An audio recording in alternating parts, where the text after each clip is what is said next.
In napoletano ci sono modi di dire che sembrano simili, del tipo io ti porto a Pisangan e te tengan. In realtà hanno significati completamente diversi, quasi direi opposti, anche se in realtà fanno riferimento allo stesso oggetto.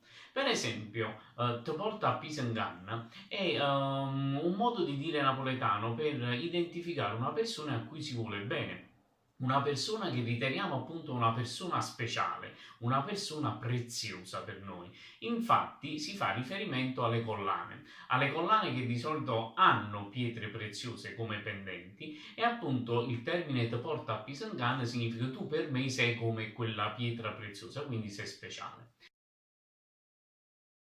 Invece Tetengangan è proprio l'opposto, si fa riferimento a una persona a cui noi vogliamo del male e la spiegazione si trova sempre dietro a una collana, ma è una collana particolare. È la collana che un tempo veniva data dopo un funerale a una persona, appunto per ricordare il defunto.